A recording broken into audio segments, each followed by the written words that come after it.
Елена Митчелл сидела на кухне, перебирая семейные вещи после смерти своего мужа Роберта.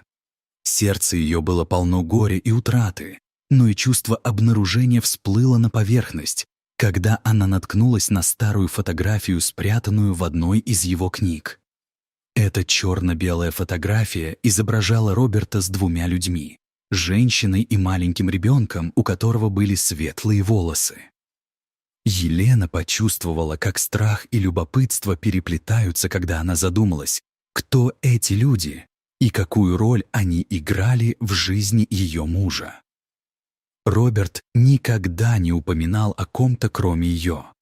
Почему же он хранил эту фотографию так бережно, и почему она вызвала в нем такие сильные эмоции? Елена понимала, что ее жизнь с Робертом была наполнена тайнами, но эта находка привела к целой буре вопросов.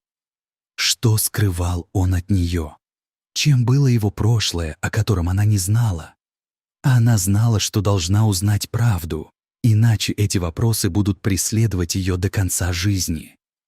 Во время того, как она запечатывала свои мысли, ее 22-летний сын Михаил, который вернулся домой, начал задавать вопросы о Роберте и его прошлом. Они вместе обсуждали военное время, в котором служил Роберт, и именно тогда Михаил предложил поискать информацию в архивах. Он сообщил матери, что у него есть доступ к рассекреченным документам, и что это может помочь им выяснить, кто были эти люди на фотографии и почему Роберт связан с ними. Елена, испытывая смешанные чувства, почувствовала облегчение от возможности узнать правду и страх перед открытием, которое могло изменить ее жизнь навсегда. Они с Михаилом решили, что не могут оставить это дело без внимания, и начали изучать архивы, полные информации о службе Роберта. Михаил нашел несколько документов, указывающих на то, что Роберт работал в Германии в конце 60-х. Полные неопределенности детали его службы только подогревали их интерес. Елена начала подозревать, что ее муж мог быть вовлечен в некую тайную операцию в Восточной Германии. Сердце ее наполнилось виной за то, что она не узнала правды раньше. Как много лет они провели вместе, а она, возможно, так и не узнала о самом значительном моменте в его жизни. Понимая, что каждое новое открытие может привести к шокирующим последствиям, она впала в замешательство. Затем они с Михаилом решили, что единственный способ узнать правду — это отправиться в Германию, чтобы найти ту самую деревню, где могла быть сделана фотография. Елена почувствовала, как напряжение растет. Волнение смешивалось с тревогой о том, что они могут обнаружить. Она не могла забыть, что это может повлечь за собой новые слухи и даже разногласия. Когда они прибыли в Берлин, атмосфера города напоминала ей рассказы Роберта о Берлинской стене и истории, которые он делился с ней, когда они только начинали встречаться. Михаил заранее забронировал машину, и они отправились в поездку на восток страны, восполняя свои знания о месте, где может скрываться правда. По мере того, как они двигались по сельской местности, Елена ощущала мирное спокойствие окружения, но это спокойствие не могло затмить призраков прошлого, которые продолжали скрываться в ее сознании. Каждый поворот дороги вызывал в ней воспоминания о Роберте, о том, как он откровенно рассказывал о своей службе, но при этом оставлял многие моменты неопознанными. Она знала, что за этим мирным местом скрывается история, полная трагедии и страха. Они добрались до отеля в регионе, который когда-то был частью ГДР, и это место было пронизано духом истории. Владелец отеля был добродушным человеком и направил их в общественный центр, где можно найти исторические записи о городе и его жителях.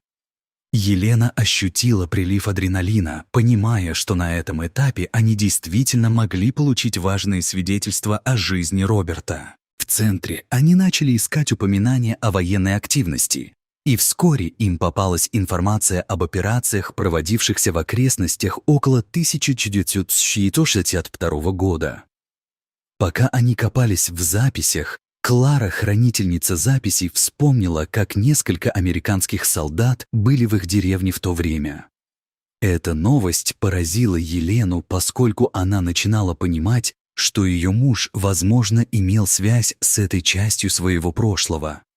Она чувствовала, что за каждой страницей скрывается новая подробность, и их находки могут раскрыть истину. Клара предложила поговорить с ее другом, который жил в той же деревне, где, как говорила она, вели записи о Роберте. Мысленно вернувшись к фотографиям, где Роберт был окружен другими людьми, Елена размышляла, действительно ли он когда-либо рассказывал ей о своей жизни в Восточной Германии.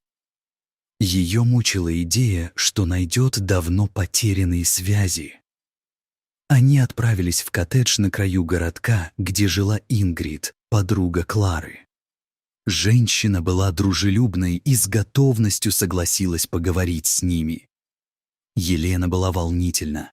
Ей нужно было знать, знает ли Ингрид что-либо о Роберте или его прошлом. Ингрид узнала фотографию и подтвердила, что форма, которую носил Роберт, действительно была американской. Елена почувствовала, как ее сердце сжимается, когда Ингрид предположила, что женщину могли звать Марианна, но здесь она не была уверена. Ингрид, словно читая мысли Елены, предложила им поговорить с местным пастором, отцом Карлом, который вел генеалогические записи деревни. Елена и Михаил направились к пастору, полной надежды на то, что он сможет помочь им в их поисках. Отец Карл оказался очень любезным и, выслушав их историю, предложил проверить свои старые записи. Подсматривая в свои книги, отец Карл нашел запись о рождении Марианны около 1962 года. Он не мог предоставить адрес, но осторожно предположил, что Марианна может жить недалеко от деревни. Елена и Михаил, чувствуя нарастающее напряжение, продолжили поиски, вооруженные надеждой на то, что они близки к открытию правды о Роберте и его прошлом. Собравшись с силами, они направились к указанному месту, где, как говорил отец Карл, они могли увидеть свою судьбу. Марианна, женщина из старой фотографии, оказалась живой и полна воспоминаний о том времени. Когда они пришли к ней, Елена представилась, и Марианна, взглянув на фотографию, признала Роберта, вспомнив о их кратком, но ярком романе. Эта встреча была полна эмоций. Марианна призналась, что никогда не переставала любить Роберта, несмотря на его предательство и уход в Америку. Елена понимала, что это было трудное признание, и теперь предстояло выяснить, какие события произошли, чтобы изменить их жизни. Марианна делилась своими чувствами ранения и боли, а Елена, становится все более сопереживающей, чувствовала, как связь между ними крепнет. Михаил, наблюдая за этим разговором, высказал предположение, что армия США могла угрожать Роберту, чтобы заставить его отказаться от планов дезертирства. Этот момент добавил глубину их поискам, созданным комитетом по разбору милитаризации, и стал поворотом в их понимании Роберта. Они начали осознавать, что многие обстоятельства могли являться причиной его замкнутости перед семьей, в частности, перед Еленой. Елена и Михаил снова решили посетить Марианну, на этот раз с ее дочерью Элизой. Элиза, выросшая без отца, была очень настороженной и скептически относилась к им, и когда она узнала об их намерениях, Елена почувствовала, как тревога растет в ее сердце. Элиза призналась, что у нее нет воспоминаний об отце, что она выросла в суровой среде, и говорить о Роберте было сложно. Елена, пытаясь объяснить, что Роберт сожалел о своем поступке и хотел бы восстановить связь с Элизой, столкнулась со стеной нежелания. Элиза увидела только предательство и суровый выбор своего отца и понимала, что ей было трудно прощать его. Каждое слово, произнесенное Еленой, похоже, пробуждало глубокие раны в душе Элизы, и Елена понимала, что им нужно время, чтобы переварить происходящее. Елена и Михаил показали Элизе документы, подтверждающие, что Роберту угрожали обвинением в измене. Сообщая о том, как на него давили обстоятельства, Элиза начала задумываться, что в жизни ее отца могло остановить его от принятия других решений. Хотя она все еще оставалась настороженной, глаза Элизы распахнулись, и недоумение начало постепенно исчезать, уступая место пониманию.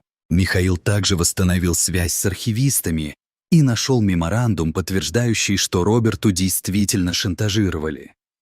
Когда он показал меморандум Элизе, она оставалась непреклонной, считая, что Роберт мог бы выбрать другой путь, но отказался. Защитная оболочка, которую она выстраивала все годы, трескалась, однако она не хотела прерывать свои голубые мечты о том, каково бы могло быть ее детство. Елена, понимая всю сложность ситуации, рассказала, что Роберт был солдатом, который верил в долг и честь, но боялся измены своей стороны. История их жизни, конечно же, не была простой. Несмотря на все терзания, начинало складываться общее понимание. Роберт любил всех. И Елену, и Марианну, и Элизу. Елена и Михаил попытались помочь Элизе понять выбор Роберта, показывая, что у каждого человека есть свои причины и свои жертвы в жизни. Воссоединение не прошло без напряжения, и Елена с Михаилом решили, что им нужно вернуться в Америку, обещая делиться всей найденной информацией с Марианной и Элизой. Елена была полна решимости и понимания, что каждый из них выстраивает новую историю на обломках старой. Некоторое время спустя Элиза и Марианна также решили приехать в США, чтобы отдать дань уважения Роберту. Елена радостно встретила их, показывая свой дом и места, связанные с его жизнью. Моменты понимания и сопереживания соединились, и атмосфера начинала проясняться. Поскольку вместе они находили смысл во всем, что произошло. Когда они посетили могилу Роберта, где Элиза и Марианна выразили свои чувства, в воздухе витала тишина. Елена почувствовала, что все они стоят на стыке двух миров, и каждый из них теперь носит частичку Роберта в своем сердце. В эти моменты они делились воспоминаниями о Роберте, вспоминая мелкие детали его характера и страстей, которые связывали их с ним. Элиза и Михаил начали обсуждать мировую историю и сложности холодной войны, и в этом разговоре они осознали, что Роберт не нашел безопасного прохода между двумя мирами, миром души и служения, с одним из которых он смог предложить защиту, а другой стал его несущей болью. Эти обсуждения открыли новую волну сочувствия, когда они начали понимать взаимосвязь своих жизней. В то время как скоро Марианна укоренила свою связь с Еленой, все больше делясь историями о Роберте, она подарила Елене кулон, который Роберт когда-то дал ей. Этот жест оказался мощным символом любви, которое, хотя и было потеряно, все еще оставалась сильно вплетенной в их жизни. Елена почувствовала, как последние нити жизни Роберта сплетаются, создавая уникальную ткань истории. Подобно тому, как река протекает даже сквозь камни, Елена организовала дневники Роберта и начала писать письма Марианне и Элизе, оставляя след для истории. Каждый дневник стал материализованным свидетельством его жизни, и она пыталась передать эту историю всем, с кем общалась. Они снова посетили могилу Роберта, положив свежие цветы и осознанно недоумевая, как много может скрываться под поверхностью. Элиза, тихо прошептав несколько слов по-английски, выразила в эти моменты свою внутреннюю искренность. И это был тот самый момент, когда Елена поняла, что Роберт в конце концов достиг своей цели на этой земле — увидеть свои любимые глаза. И это стало истиной для всех них. Возможно, именно этого им не хватало больше всего — понимания и прощения за все прошлые обиды и потерю. После всех открытий Елена, наконец, смогла простить Роберта за его секреты, понимая, что эта цена была слишком высока для всех. Она почувствовала облегчение после открытия, как бы это ни стало болезненно. Михаил спросил Элизу о ее жизни в Германии и ее адаптации после падения стены.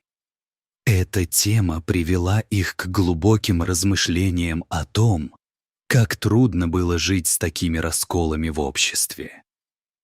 Элиза поделилась своими переживаниями о чувстве вины и о том, как система заставляла делать невозможные выборы. Она считала, что ни ее мать, ни отец не смогли ей этого объяснить. Оба дочери и матери были готовы вернуться в Германию, чтобы начать новую главу своей жизни. Их прощание было больше похоже на встречу. Обретение новых идентичностей и понимание сильнее связывало их друг с другом. Елена пообещала посетить Германию и увидеть место, где Роберт влюбился в Марианну. Приняв решение, она осознала, как эти события связаны с войной и тем, как войны могут врезаться в личную жизнь каждого. История Роберта не только затрагивала ее, она вскрыла куски жизни, которые зачастую остаются в тени из-за длины времени. Вернувшись домой, Елена продолжала свою волонтерскую работу и поддерживала связь с Элизой и Марианной. Элиза регулярно присылала фотографии своих детей, и Елена чувствовала тепло от их общения и все более глубокую связь. Она помнила детское одеяльце Роберта и решила отправить его Элизе. Этот жест тронул ее до глубины души, напомнив о том, что даже в прошлых ошибках скрыты уроки. Спустя время, когда Елена, Михаил и их друзья собрались на кладбище, вспоминая Роберта, она поняла, что их история соединяется. В конце концов, они не просто пережили одну трагедию, они начали строить новую жизнь с теми, кто был частью ее. Елена написала дневник о жизни Роберта и о своих чувствах прощения. Она получила фотографию из Германии, символизирующую их связь, которая позволила соединить их миры. С каждым шагом Елена и Михаил посетили Восточную Германию, гуляя по местам, где мог быть Роберт. Они все больше осознавали, как много скрытого под поверхностью и какие истории были потеряны в истории. Каждый новый опыт открывал их глаза на важность личных связей. В процессе Элиза положила розу на могилу родителей Марианны, прощая их за враждебность и прошлые обиды, которые нарушили их жизни. Елена укрепила свою связь с Марианной, все больше делясь историями о Роберте. Она чувствовала, что теперь, когда они смотрят на вещи под разными углами, они могут найти общее понимание. Государство, которое разделяло их, теперь наоборот начало соединять через воспоминания и понимание. Такой путь поиска правды об их мужьях, отцах и сыновьях действительно открыл двери ко многому. Когда Елена посетила кладбище на 10-ю годовщину смерти Роберта, она положила свежие цветы на его надгробие и рассказала о жизни Элизы и кончине Марианны. Это возвращение было пронизано миром. Она поблагодарила Роберта за любовь, даже если она была неполной. Эти последние слова остались в воздухе, словно священное обещание. Куратор музея в этот момент поблагодарил Елену за артефакт, объясняя, что личные вещи помогают сохранить историю и делают их священными. Елена остановилась у экспозиции «Холодной войны», осознав, как эти события повлияли на ее жизнь. Она понимала, что теперь ее обзор жизни был полон прощения и возможности. Уходя с чувством завершенности, она была благодарна за спасение правды и за то, что смогла провести эту тяжелую работу. Секрет Роберта породил связи, пересекающие океаны и полвека. Их история, полная боли, наконец, собралась воедино с состраданием, честностью и готовностью прощать. И именно это новое понимание стало той силой, которая обогатила их жизнь опытом, навсегда изменив ее.